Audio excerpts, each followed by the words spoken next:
चलिए, good evening बच्चों। आज हम लोग को टॉपिक पढ़ना है। टॉपिक लेकर आया हूँ क्या? सूखा। सूखा या सुखाड़। अब ऐसा ही हो सकता है कि सूखा है क्या, सुखाड़ किसे कहते हैं, किसको से संबंधित है, कैसा घटना है, कैसा आपदा कह दे। तो कहने का मतलब सुखाड़ एक प्राकृतिक आपदा है, क्योंकि मानव ने तो इसको नहीं बनाया, उत्पन्न नहीं करेगा। ये जब भी उत्पन्न होने का है तो ये प्राकृतिक के द्वारा है। इसका संबंध किससे है? वर्षा से है। अगर वर्षा के दिन में वर्षा ना होए, आसमान से, आकाश से क्या हो जाए, बादल हट जाए और तेज धूप हो जाए, तो क्या किसान भाइयों जो हैं खेतों में फसल कर पाएंगे, उत्पादन कर पाएंगे खेत फसलों का? नहीं। क्या आप जो पेयजल है पीते हैं, पानी, क्या आपको पानी पीने के लिए मिलेगा? नहीं मिलेगा, कमी होगा।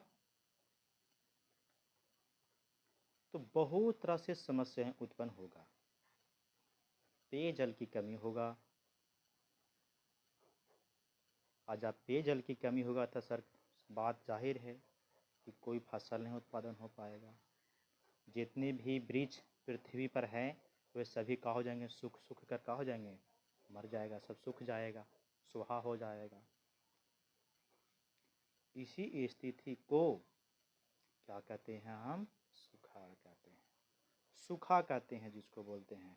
अगर 2 नंबर में आया बाबू कि सुखाड़ किसे कहते हैं या सूखा से आप क्या समझते हैं, तो साफ साफ लिखेंगे कि सूखा एक प्राकृतिक आपदा है। सूखा एक क्या चीज़ है?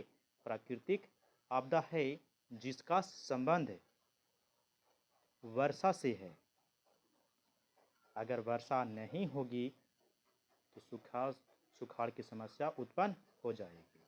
वही आया है कि सूखा एक प्राकृतिक आपदा है। वर्षा के दिनों में आसमान से, मतलब आकाश में बादल का हो जाए, गायब हो जाए, और वर्षा होने की जगह पर तेज धूप चले आए। तो जो समस्याएं उत्पन्न होगी उसी समस्याओं को सूखा कहते हैं या सुखाड़ कहते हैं। बात समझ में आ गया होगा। चलिए क्या है देखिए, बताते हैं। सूखा एक कैसा है? प्राकृतिक आपदा है जिसका संबंध काची से है बाबू? कहेंगे कि इसका संबंध वर्षा से है। जब वर्षा के दिनों में आसमान से बादल गायब हो जाते हैं तो तेज धूप निकल आती है, पेयजल की कमी हो जाती है। इस स्थिति को क्या कहते हैं हम? सूखा कहते हैं, सुखाड़ कहते हैं। अब सूखा होने के कारण क्या है, सुखाड़ आने की समस्या है, जानेंगे ना। तो ऐसा क्यों होता है, सुखाड़ क्यों आता है? तो बोलेंगे सुखाड़ आने की वजह ये है बाबू, सबसे पहला आपका कि काची है, वर्षा जल का अभाव होगा। कारण होगा वर्षा जल का काची अभाव, मतलब पानी में क्या हो जाएगा, कमी हो जाएगा आपका। वनों की कटाई, और क्या करते हैं कि सुखाड़ होने की समस्या है, क्योंकि आप लगातार खाली पेड़, एक पौधा भी नहीं लगा रहे हैं और पेड़ों की कटाई अंधाधुंध कर रहे हैं, तो वर्षा कहाँ से होगी?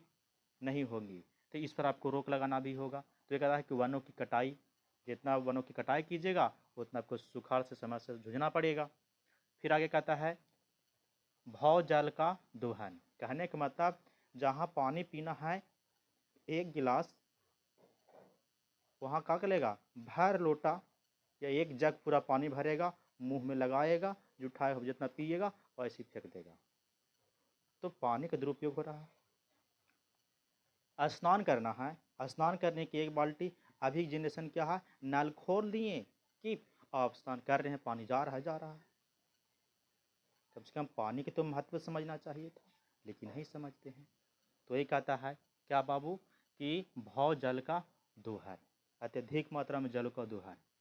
खेतों में सही होता है, फसल के लिए उसको जड़ तक पानी खाली आवश्यक है, लेकिन क्या करते हैं, पूरा एकदम भरेंगे, पूरा जब भरेंगे नहीं तब तक सर हमारा फसल अच्छा नहीं होगा, से कहना होता है। लेकिन ऐसा नहीं है।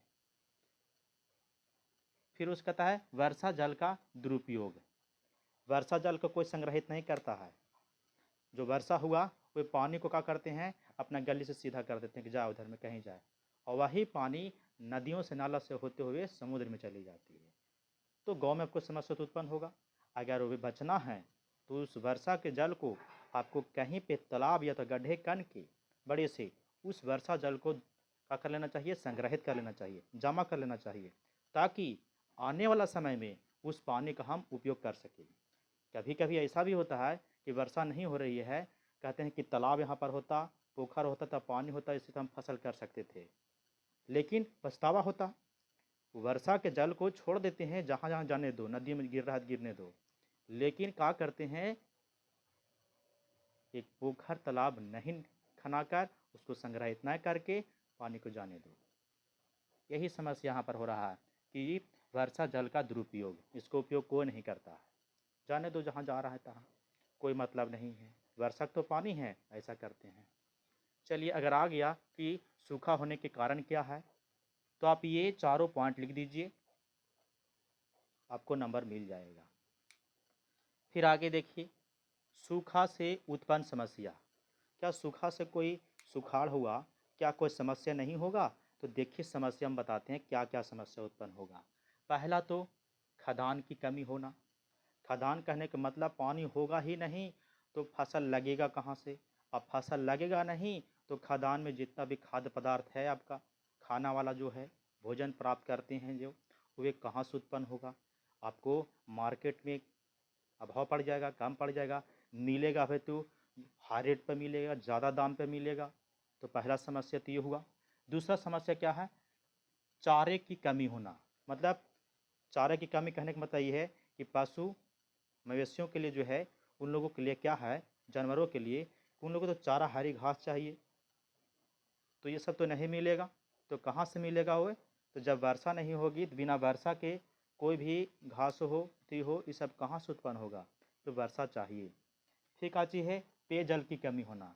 पेयजल की कमी होना कहने का मतलब ये कि जो पानी पीते हैं वह पानी की स्थिति क्या हो जाएगा, कम जाएगा, और पानी नहीं मिल पाएगा आपको। तो ये होगा, समस्या उत्पन्न होगा। उसके बाद में सूखा से बचाव के उपाय, हम क्या क्या करें कि सुखाड़ से समस्या होने की स्थिति से बच सकते हैं। तो क्या क्या बच सकते हैं, कैसे कैसे? तो पहला बाबू क्या है? वर्षा जल को संग्रहित करना। जितना भी वर्षा हुआ वर्षा के समय में उस पानी को संग्रहित कर लीजिए।